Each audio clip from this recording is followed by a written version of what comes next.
हमारे साथ बातचीत करने के लिए शिवसेना यूपीटी के सांसद अनिल देसाई हैं। अनिल जी, सरकार जो है वक्फ बोर्ड में संशोधन को लेकर के बिल लाने जा रही है, प्लानिंग कर चुकी है, क्या कहेंगे?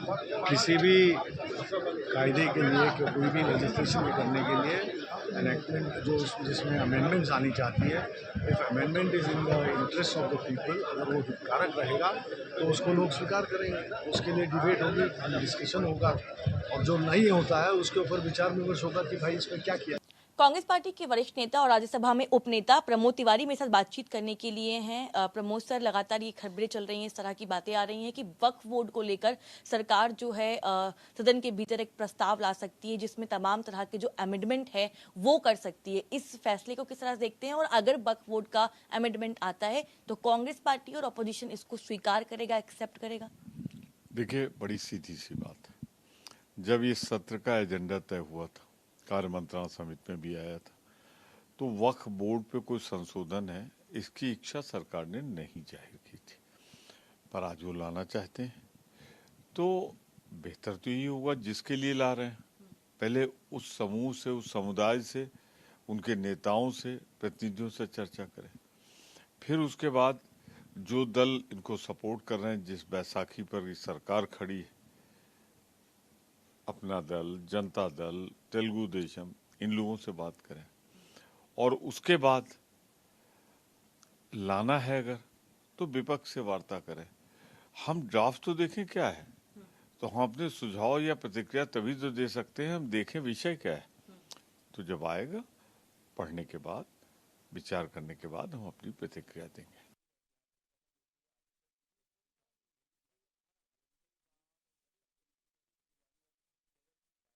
वक्फ बोर्ड में संशोधन के लिए सरकार जो है सो एक बिल लाने जा रही है और कह रही है उसमें ट्रांसपेरेंसी आएगी। आपने बिल देखा है? आपने किसी मिनिस्टर से सुना है? ये लोग सिर्फ ध्यान भटकाने का काम कर रहे हैं। ये चाहते हैं कि मीडिया इन सवालों में ऑपोजिशन से बात करे, पर उन सवालों पे चर्चा ना हो जिससे आम जनता त्रस्त है। प्रधानमंत्री नरेंद्र मोदी जी सेंसेक्स को बताते हैं कि उनका सफलता का मापदंड है। अब जीता जागता सबूत हो गया उनकी विफलता का। लगातार बजट आने के बाद वो लगातार गिरावट की ओर है। तो क्या प्रधानमंत्री उस पर चर्चा करेंगे? क्या जो आम जनता के मुद्दे हैं, टैक्सेशन इतना कर रहे हैं, एम्प्लॉयमेंट अपॉर्चुनिटीज़ नहीं दे रहे हैं, आमदनी अठन्नी खर्चा रुपया करे दे रहे हैं, उस पर चर्चा नहीं करेंगे? वो इस तरीके का शगुफा छोड़ेंगे जैसे देश पूरी समय सिर्फ ये हिंदू मुसलमान के विवाद पे बना रहे हैं। जनता जागरूक है, जनता देख रही है कि किस इंटेंशन से ये चर्चा की शुरुआत की है, जहाँ पे कोई पुष्टिकरण नहीं हो पा रहा है कि ये लाया जाएगा या नहीं लाया जाएगा। मनोहर केसरी, इंडिया न्यूज। बातचीत करने के लिए सांसद महुआ माझी है। मैम, सरकार वक्फ बोर्ड संशोधन बिल लाने की योजना बना रही है, क्या कहेंगे? देखिए, ये तो अभी मामला आया है और इस पर ध्यान देने की ज़रूरत है कि कैसे हो, क्योंकि ये जो वक्फ बोर्ड को ज़मीन जिन्होंने दान दी थी, जो प्रॉपर्टी दान दी थी, वो आज से नहीं, बहुत पहले से ये दिया गया था और उस पर कई बार विवाद होते रहते हैं। लेकिन इस तरह से जब देखा जाए तो बहुत सारे अलग अलग जाति धर्म के संस्थानों को भी दान मिला है। जैसे हिंदुओं के बहुत सारे मंदिरों को, मठों को भी दान मिला है, जो हिंदू समाज के बड़े जमींदार और उन लोगों ने दान दिया, जो कि आज भी वो जो ट्रस्ट है उसके अंडर में ही है। उसी तरह से हर जाति धर्म के जो धार्मिक संस्थान है वहाँ पर उनके समाज के लोगों ने बहुत पहले से दान दे रखा है, जिस पर वो संस्थाएं चलती हैं और उन जगहों पर उन्हीं संस्थाओं का अधिकार भी होता है। तो इसमें क्या मामला है? इसमें पक्ष और विपक्ष दोनों मिलकर बहस करें, इस पर प्रॉपर बहस होना चाहिए।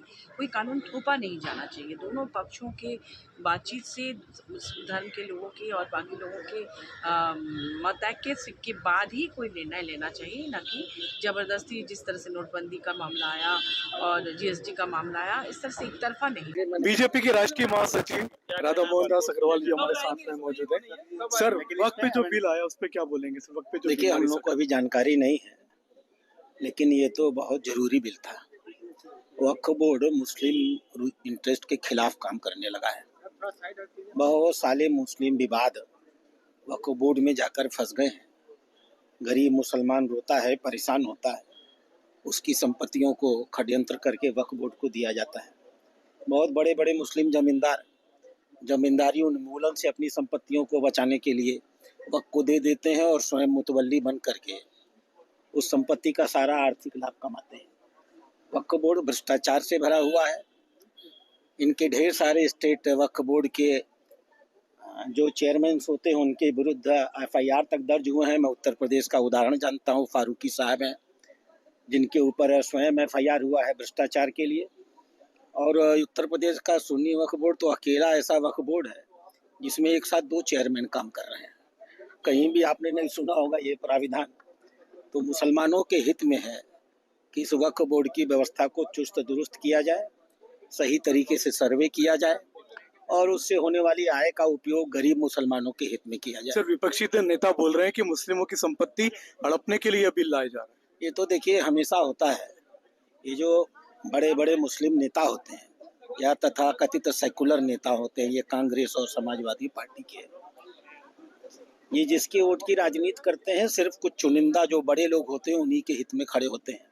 एक आम गरीब मुसलमान का जीवन बेहतर हो ये इनकी प्राथमिकता नहीं होती। इस नाते ये समस्या पैदा करते हैं। इससे कुछ होने वाला नहीं है। आम मुसलमान बहुत खुश है। सर, आज 5 अगस्त से सर ये थे राधा मोहन अग्रवाल, जिनका कहना है कि मुस्लिमों को काफी फायदा होगा, आम मुसलमानों को, क्योंकि इस वक्फ में काफी भ्रष्टाचार होता था। मुसलमान इससे काफी नाराज थे, काफी दुखी भी थे। Sanjay Sharma, Indian news.